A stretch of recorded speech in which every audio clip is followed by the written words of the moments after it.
Assalamualaikum warahmatullahi wabarakatuh. Salam kebajikan, namo buddhaya, om swastiastu. Salam. Bapak Ibu sekalian yang saya hormati, adik-adik yang Bapak sayangi, selamat datang di Bis Boja Jalanan.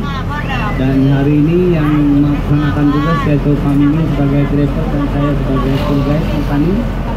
Sekedar intermezzo, nama saya Mukani itu memiliki makna.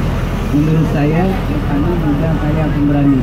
Muda jiwa saya, kaya hati saya, berani saya kurang nyaman, kurang surat berkata dusta. Untuk dusta sebelumnya, di perjalanan usia saya mencoba mengurangi dusta itu ke depan, semoga bisa terlaksana. Amin. Saya punya pantun, cari angin cuci mata, dibilang elok naik kereta. Kalau rapinya mati berkata, cobalah jangan mulai berdusta. Nah, sebelum jauh melangkah dan untuk lebih memeriahkan perjalanan ini, mari adik-adik Bapak ajak untuk menyanyikan 2 lagu berturut-turut. Lagu di sini senang, di sana senang, dan naik delman ya. Ya, kita menyanyi ya. Di sini senang, di sana senang, di mana-mana hatiku senang. Di sini senang, di sana senang, di mana-mana hatiku senang. La la la la la la la la la la la la la la la. Duduk samping Pak Kusir yang sedang bekerja, mengendarai kuda supaya baik jalannya. Hei, taktik taktik taktik taktik taktik taktik tuh, taktik taktik taktik taktik tuh suara satu kuda. Taktik taktik taktik taktik taktik taktik tuh, taktik taktik taktik taktik tuh suara satu kuda. Tepuk tangan dari semua. Apa kabar hari ini? Baik ya.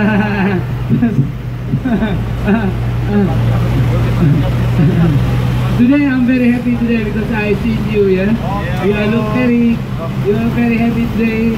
Okay, so I wish everybody here happy in this bus. Ya, okay. Siapa namanya? Saya. Ya. Yusuf. Teman saya juga disenangi orang banyak, namanya Yusuf. Saya ya. Ya.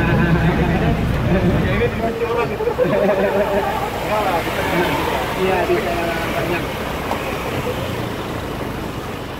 Ya, Bapak bercerita dulu sedikit tentang kota Banjarmasin.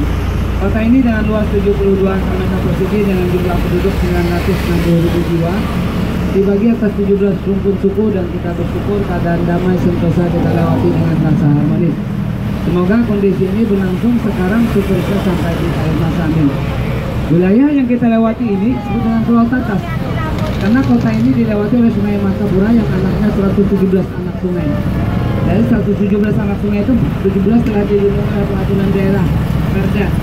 Tanpa peraturan itu dibikin, saat itu juga masyarakat yang berada di 17 bantaran anak sungai tersebut tidak lagi diperkenankan untuk menambah fisik bangunan rumah mereka sehingga menjorok ke badan sungai.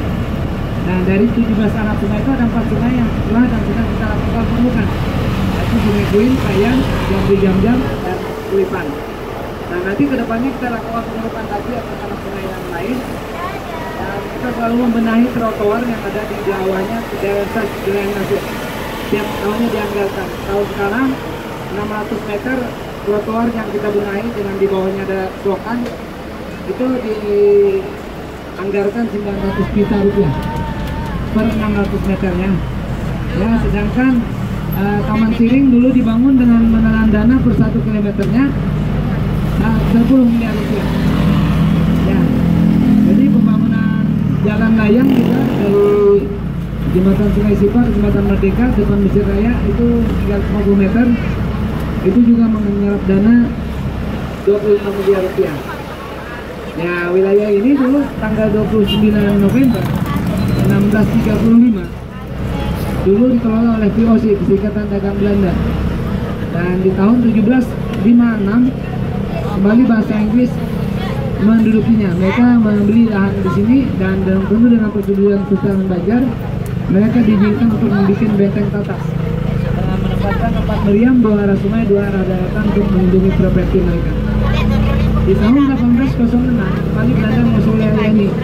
Tersebutlah seorang Belanda yang bernama Si Kondok, seorang arsitek. Dia membangun beberapa gudang. Karena memang Kalimantan Selatan ini cukup dikenal sebagai penghasil mereka di Indonesia. Dan gudang yang masih kita lihat dari zaman Belanda yaitu di tepi Sungai Martapura di Pasar Lama. Itu lihat dari atapnya sampai ke jembatan Balikpapan. Itu gudang dulu. Nah, setelah kita merdeka tahun 49 dibelilah oleh masyarakat sekitar kepada pemerintah secara legal, sehingga dibuka tiap dua satu blok. Dan bagian belakang digunakan untuk tempat tinggal, bagian depan untuk berniaga. Dan gudang siat ya untuk gudang logistik bagi TNI Angkatan Darat itu di Sungai Baru ada ya. Itu sisa peninggalan Belanda juga. Dan di Kondok tadi juga merancang pembangunan jembatan Dewi. Bukan Kondok Cibaja sekarang, jembatan Dewi itu dulu terbuat dari kayu lin. Nah, dan waktu itu tanggal 18 Februari 1942 jembatan itu dirobohkan oleh Belanda. Dan selanjutnya dilakukan pembakaran atas wilayah ini karena tidak ingin Jepang menguasai dengan cepat. Karena Jepang mengirim telegram melalui otoritas POC bahwa mereka akan menyerang Indonesia dengan kekuatan 7 ton. Ternyata yang datang hanya seperempat bagiannya. Dan dengan mudahnya wilayah ini dikuasai oleh Jepang dengan tidak hambatan apapun. Dan saat itu tidak terjadi konfrontasi karena tidak satupun orang Belanda di sisa sini. Mereka melarikan diri ke Pulau Jawa. Dan akhirnya dibangun ulanglah jembatan tersebut dengan arsitektur yang sama, dengan bahan yang sama. Ini orang-orang dulu menyebutnya jembatan Kunrut, nama orang Belanda tadi.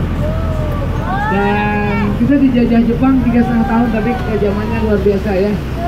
Nah, beruntung kita pada tanggal 14 Agustus 1945 dua provinsi di Jepang, Nagasaki dan Hiroshima dijatuhi bom atom oleh sekutu. Terjadilah penyerahan masyarakat oleh Jepang terhadap wilayah pendudukannya, seperti di Indonesia juga. Diambillah kesempatan emas oleh organisasi pemuda Indonesia dengan membawa Bung Karno Bung Hatta ke satu desa namanya Rengas Dengklok untuk memaksa beliau mendeklarasikan kemerdekaan kita. Katanya 17 Agustus 1945. Negara pertama yang menyatakan selamat ke Republik ini adalah Egypt atau Mesir. Dan kembali kepada wilayah yang barusan kita lintasi tadi. Kantor di Provinsi Kalimantan Selatan di era tahun 73. Di sana dulu terdapat bioskop Kamajaya. Nah, di Kia Banjarmasin di tahun yang sama terdapat rumah dengan konstruksi kayu lin, rumah Pak Cilik Kiwut, gubernur pertama Pulau Nasional kita di Palangkaraya. Dan Bank Indonesia waktu itu berlantai 1 tahun 73 itu mengambil lantai dan Belanda lantai 1. Dan di samping Bank Indonesia terdapat rumah sakit sementara namanya Junjung Bui di tahun 80-an. Tahun 91 dibikin Hotel Kalimantan. Hotel Kalimantan saat dibikin tergolong mewah karena ada kamar seharga 7 juta per malamnya. Dua wanita terhormat yang menghuni kamar tersebut yaitu Ibunda tercinta pemilik hotel dan Ibu Mega.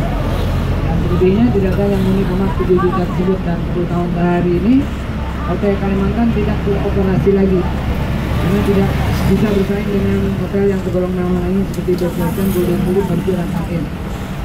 Dan memang secara teknis alasan itu karena saat dia mau mengangkatkan fondasi dengan menggunakan mesin tumbuk dikomplain oleh pihak Bank Indonesia dengan surat keberatannya apabila itu terjadi dan terjadi keretakan atas bangunan dinding Bank Indonesia, dia akan menuntut secara hukum dan juga dia tidak menempatkan orang-orang penting mereka di Hotel Kalimantan, sehingga diambillah alternatif kedua dengan mengebor wilayah tersebut dengan menetapkan paku buminya.